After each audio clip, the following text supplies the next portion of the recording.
Bismillahirrahmanirrahim. We begin with Allah's blessed name. We praise Him and we glorify Him as He ought to be praised and glorified.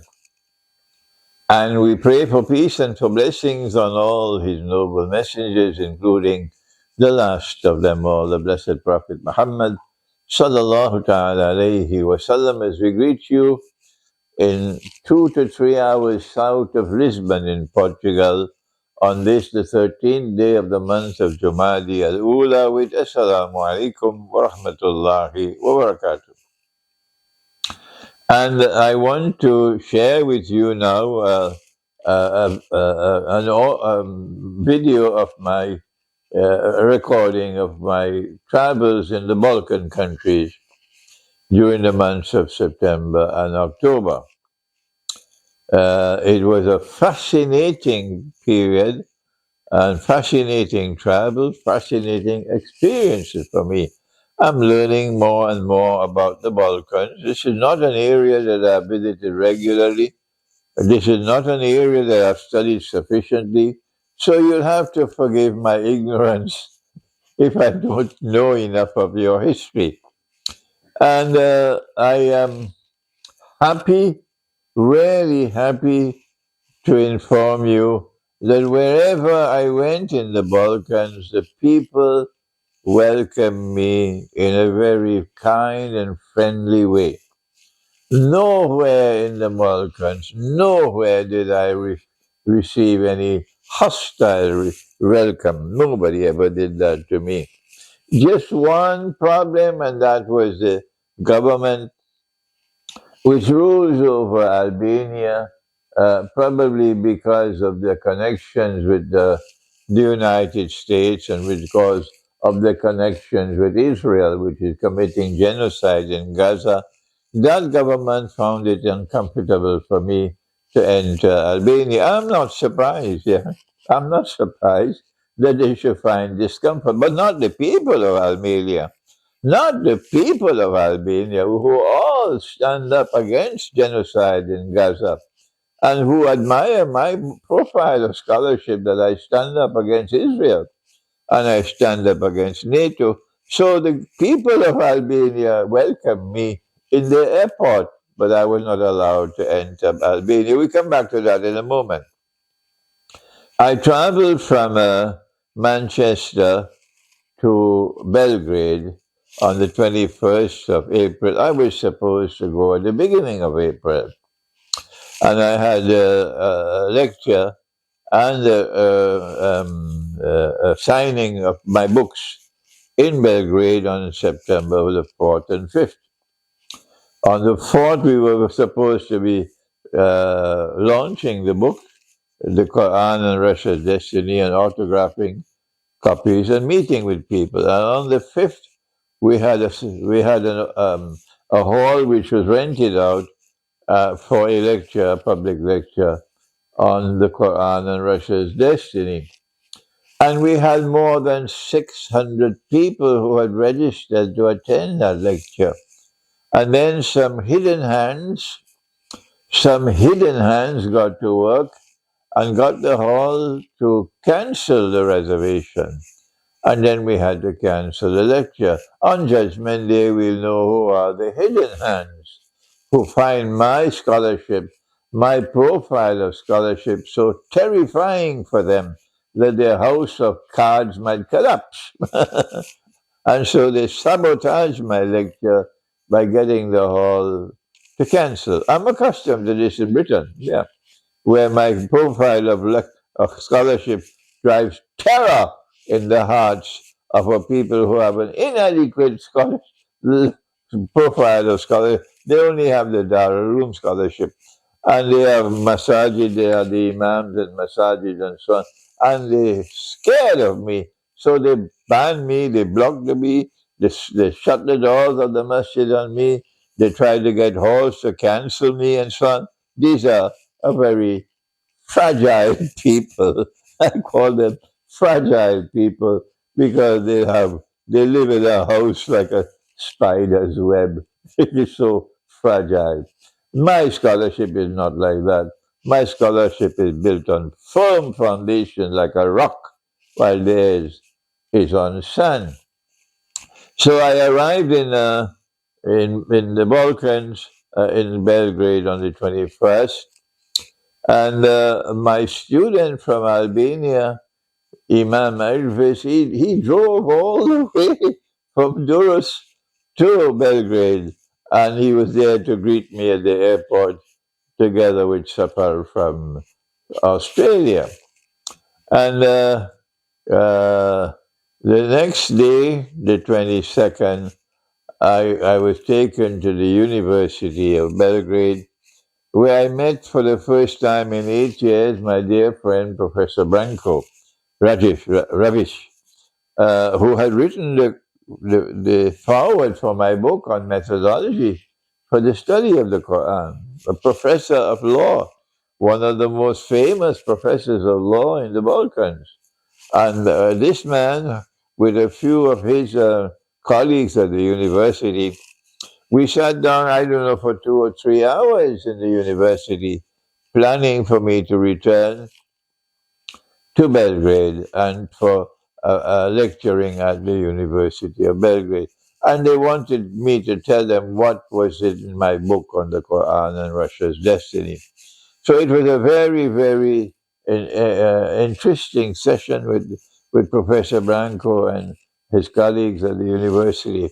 And from the university, I drove to the headquarters of the program Russia Today. I don't know, it's a website or channel, Russia Today in the Balkans. And Maria, who had interviewed me a few months earlier, but now this time live, Maria interviewed me again. And that interview was placed on my YouTube channel and my website, so you probably have already viewed that video with Maria. And we then went out for dinner that night on the banks of the river Sava, I think it's called, a very nice restaurant. And the next day, we left. We left Belgrade and we drove to Bosnia. And I had no problems in entering Bosnia at all. And we drove to that part of Bosnia in which Srebrenica is located in the, I don't know how to pronounce it, the Republic Srpska, I think they call it. Difficult to, difficult to pronounce these names. So there's Srebrenica where the massacre of the Muslims took place. The horrible, horrible, horrible. No matter if I call it 100 times a horrible massacre, my senseless, ignorant critics who don't know the English language, they cannot digest their food unless I declare it was a genocide. It's so funny. So I went to Srebrenica to pay my respects at the graves of the Shuhada. Shuhada means those who are martyrs, and martyrs go straight to heaven, and those who kill them go to the hellfire. Yes, go to the hellfire. And I call them Shuhada, martyrs. That's what I did. But my critics have wax in their ears, they can't hear me. It's so funny. And I prayed for them, and I showed my respect for them and my honor for them, that they died in that cause in Srebrenica about 30 years ago. It was a very beautiful area that is earmarked for that, commemorate these people, the cemetery. And I am very happy that I got a chance to visit Srebrenica. I did a video at that memorial, and that video is on my YouTube channel. And I hope I'll be able to visit Srebrenica again, inshallah, someday. And from Srebrenica, we drove to Sarajevo, and I was longing for years and years and years and years, longing to visit Sarajevo. My heart was always touched by Sarajevo.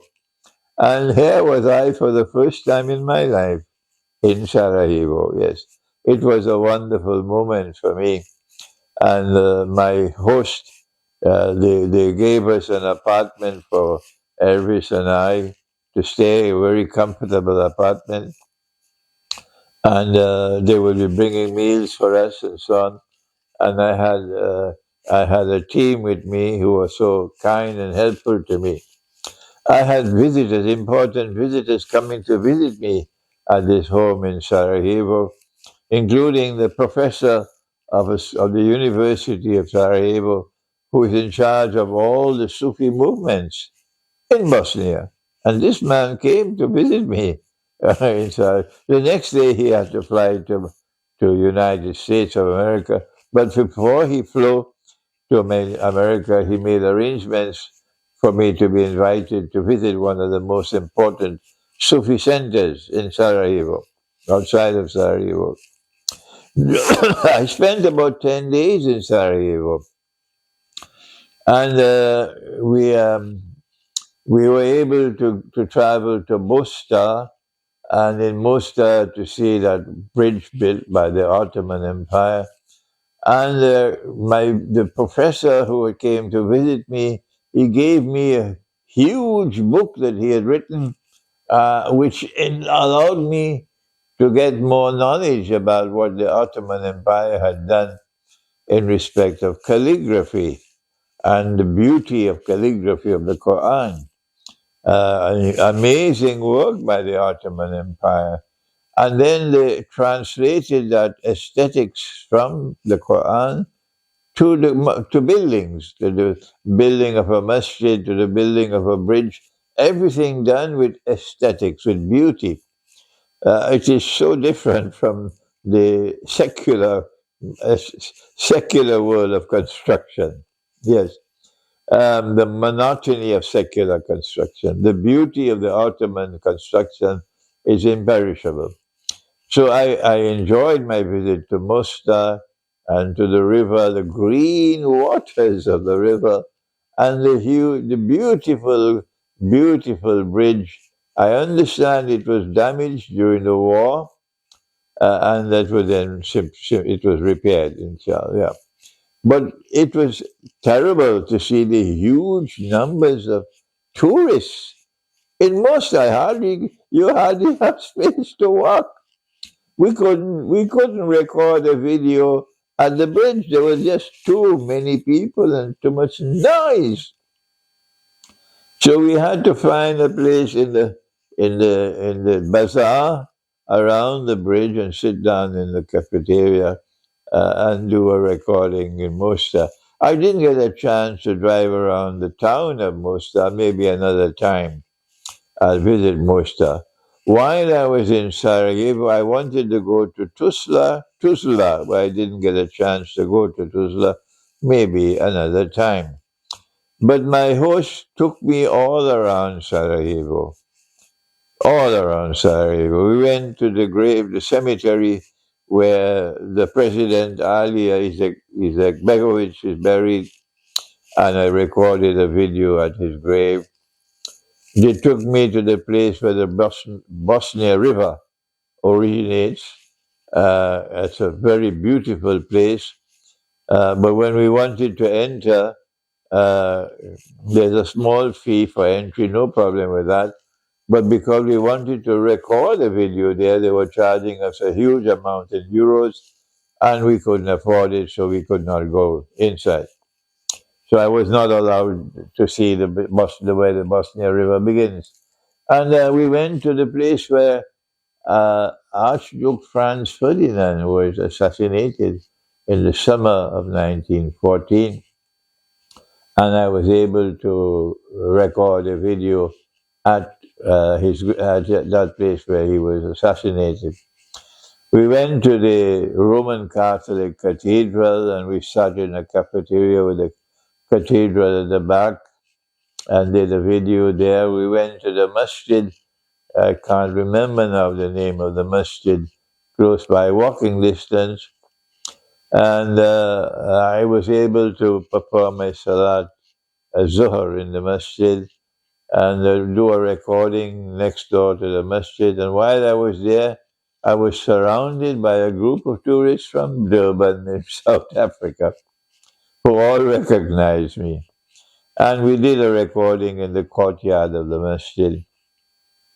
And while walking around, people were recognizing me. And whenever someone recognized me, they all came forward to greet me, and they were all full of love and friendship and kindness.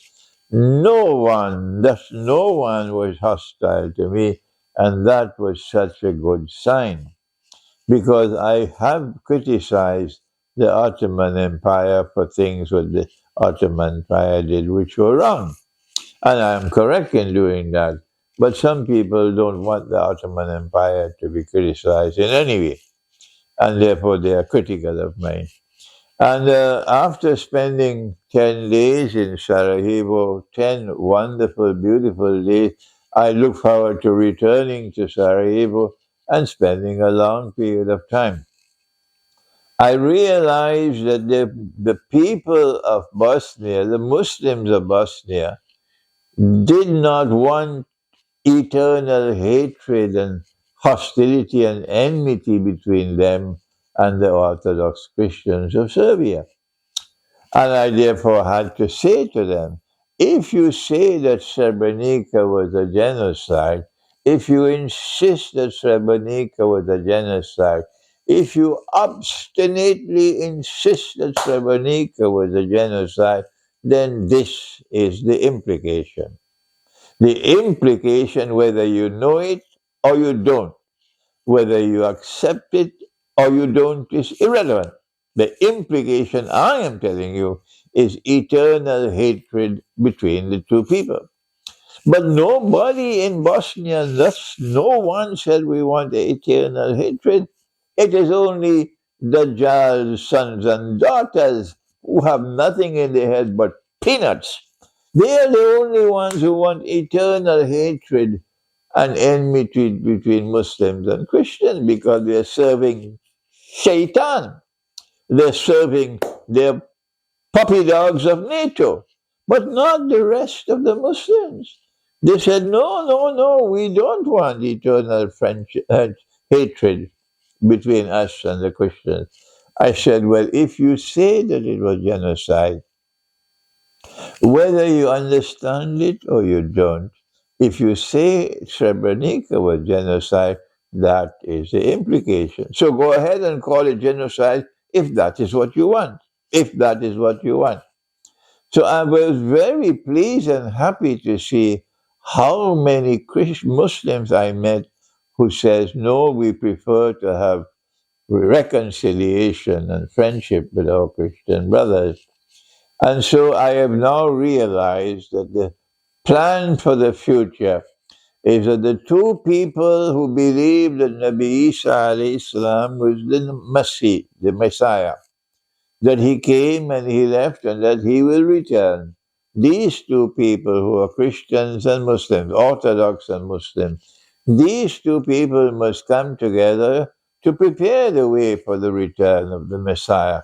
No one can differ with me. No one can possibly differ with me. Not even the governments, not even the misguided governments can differ with me. I am on solid foundations when I say that the two people who believe that Nabi Isa alayhi salam, Jesus the Messiah, Allah's blessing be upon him, will one day return. These two people must come together to prepare for his return.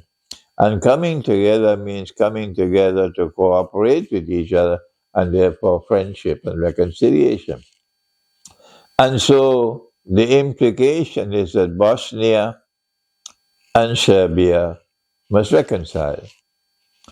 The fact that we now have an independent state called Bosnia, that independent state of Bosnia makes it easier. This is why I argued my case in Serbia, in Belgrade.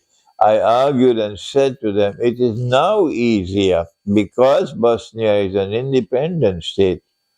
It is now easier to bring about reconciliation between Bosnia and Serbia, between Muslims and Orthodox Christians. Maybe in a federal republic, a unitary state, a federal republic in which each unit of the federation, Bosnia and Serbia, have political equality, and each should maintain its own military and protect its security. So there's no insecurity. And so we are going to work, inshallah, for the remaining years of my life towards this union of Bosnia and Serbia in a federal state in which each unit of the federation would have political equality with the other. Others may look at that and say that's a pipe dream. Ah, yes. But they don't remember that when Musa alayhi salam was approaching the Red Sea, they would say, that's a pipe dream that you could ever escape from Pharaoh. But Allah can do what Allah wants to do. And Allah caused Musa alayhi salam to strike the water. And a miracle occurred. And the water parted and they were able to cross the Red Sea. And when Pharaoh and his army attempted to cross, the waters came down and they were all drowned.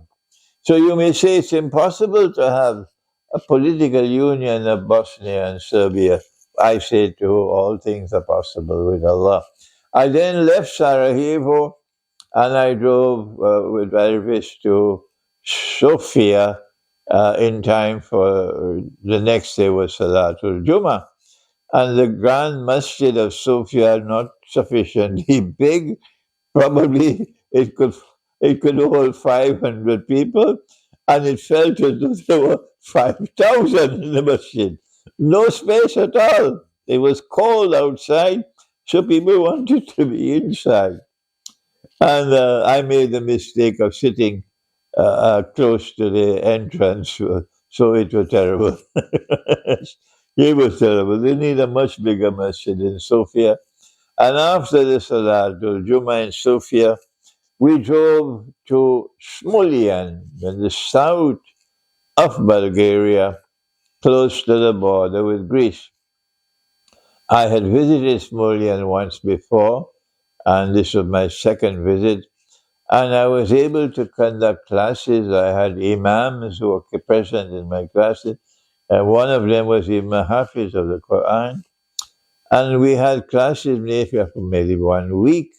And I enjoyed being able to teach them.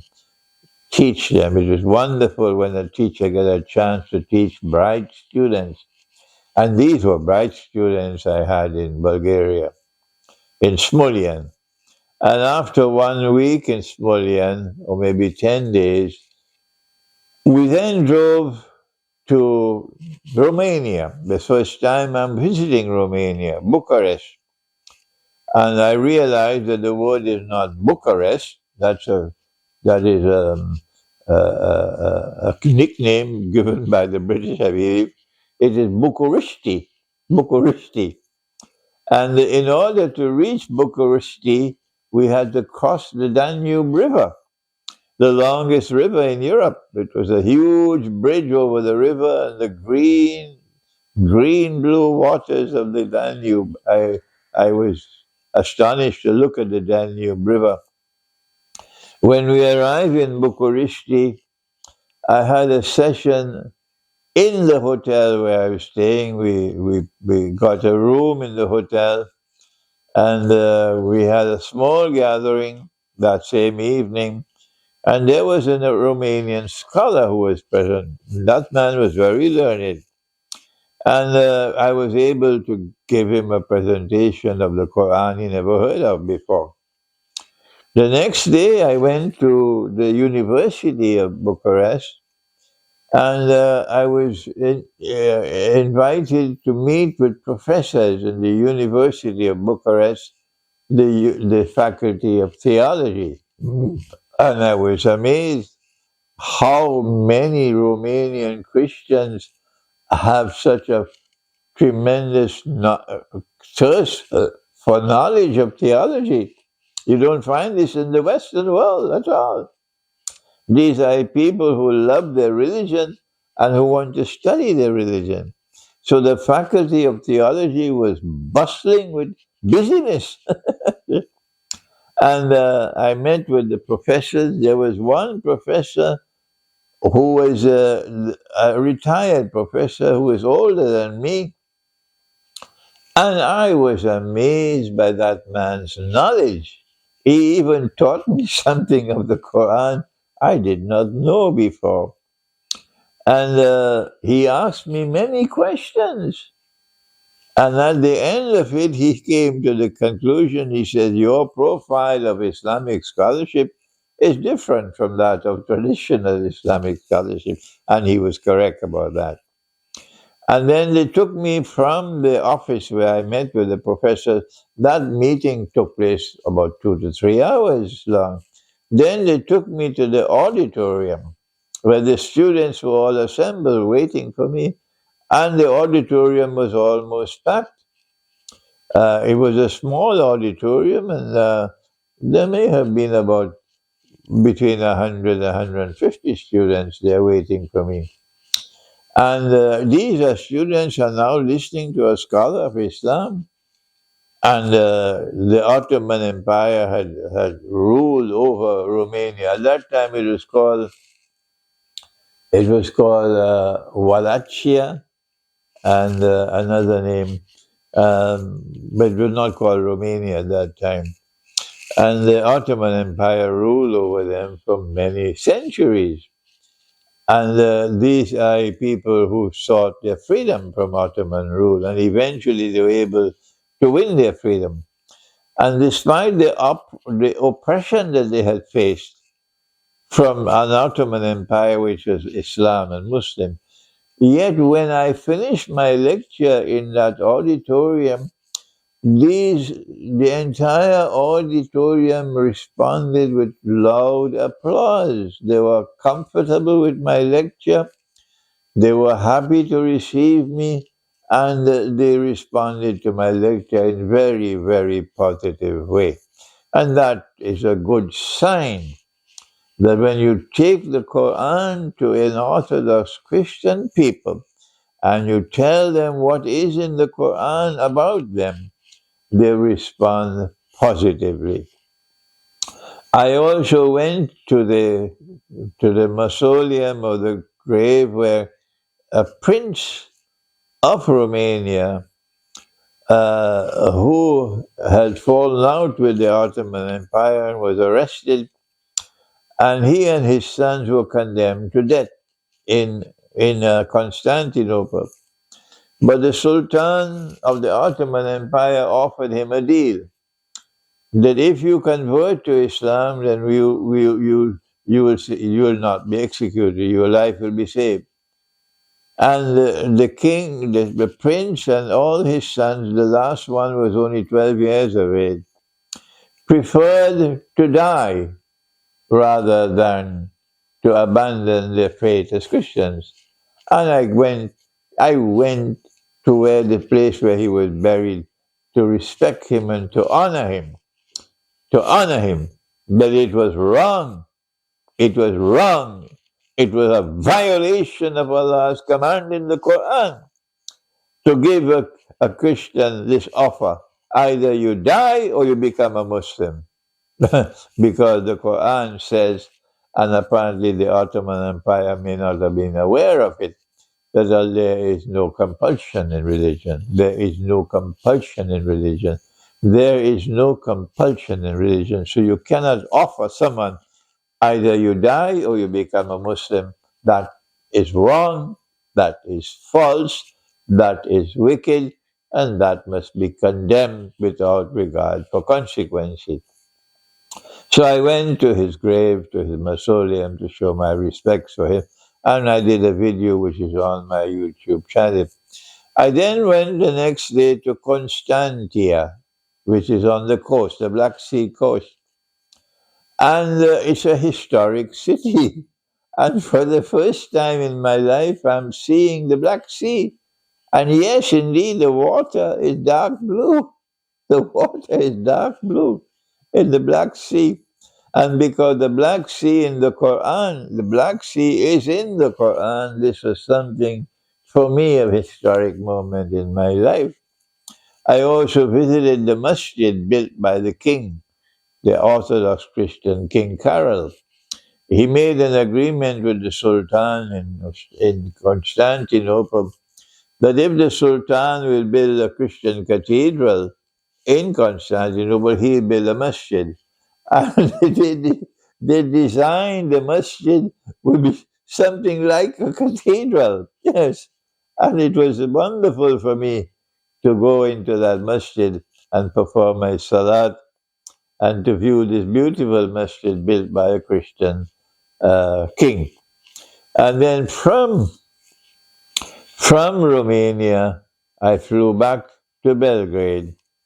And in Belgrade, there were so many interviews, and then so many meetings with scholars.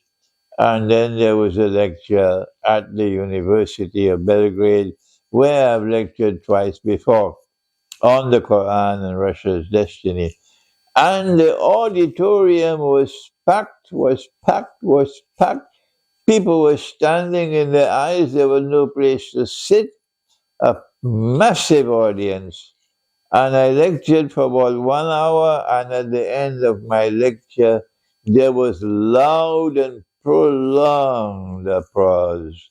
The audience, which was 99% Orthodox Christian, received my lecture with so much enthusiasm and love and respect and friendship. And that is a good sign for the future. There are those, of course, my critics, nothing will satisfy them. They don't want to see any possibility of reconciliation, friendship, and alliance between our two people. But they are the minority. And the majority, you can see the way the Christians responded to my lecture at the University of Belgrade, at the University of Bucharest. They responded with love, with affection, and they all want to see this reconciliation between our two peoples. I then left Belgrade and I flew to Tirana in Albania, where I was going to meet with my students privately in a simple room, no public lectures, as I did I went to Albania maybe 3 or 4 times already. I never had any problem. But this time when I arrived, they kept me waiting at the airport. They took my passport. And after several hours, then I was informed that I will not be allowed to enter Albania. They did not tell me why. They just gave me a document to sign.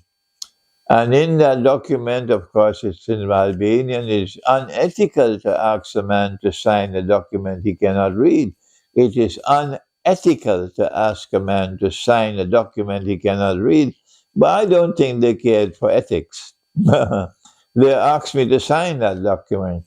And then when I said I can't understand it in Albanian, then they showed me a few words in English. They pointed where it says that my name is on some list of people not allowed to enter the country. Well, how come I entered so many times in the past? I then spent a horrible night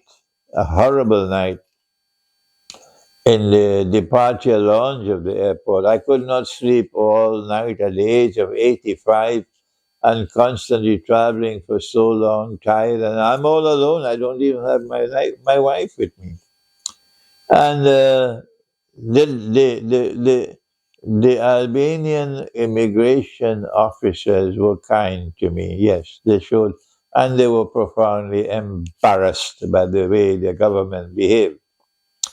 They were embarrassed the way I was being treated, and they were sorry for me, and they showed kindness to me. None of them showed any bad face to me.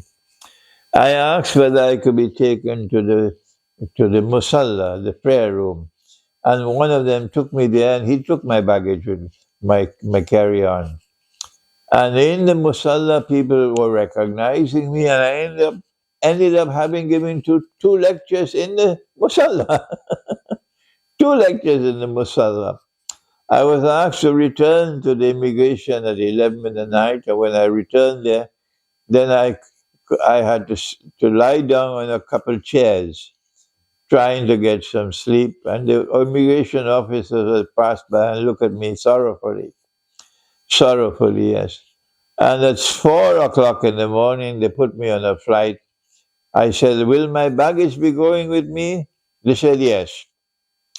I asked, "Will my baggage be going with me?" They said, "If it doesn't go, you'll wait for 2, 3 days." And then they sent me back to Belgrade. When I went to Belgrade, I hardly had any clothes in my carry on. I had to wear the same suit of clothing for 6 days. Until the baggage actually came to Belgrade. But during those 6 days in Belgrade, Allah works His way. I was able to meet with many important people. I had interviews, several interviews in Belgrade. I forgot to mention that I also met with the head of the Serbian Orthodox Church in Belgrade. I had a meeting with him which lasted more than 1 hour. And he was very happy when he heard about my plans with trying to foster a union of Bosnia and Serbia in a federal republic, with each unit of the federation having political equality with the other, and each unit having its own military.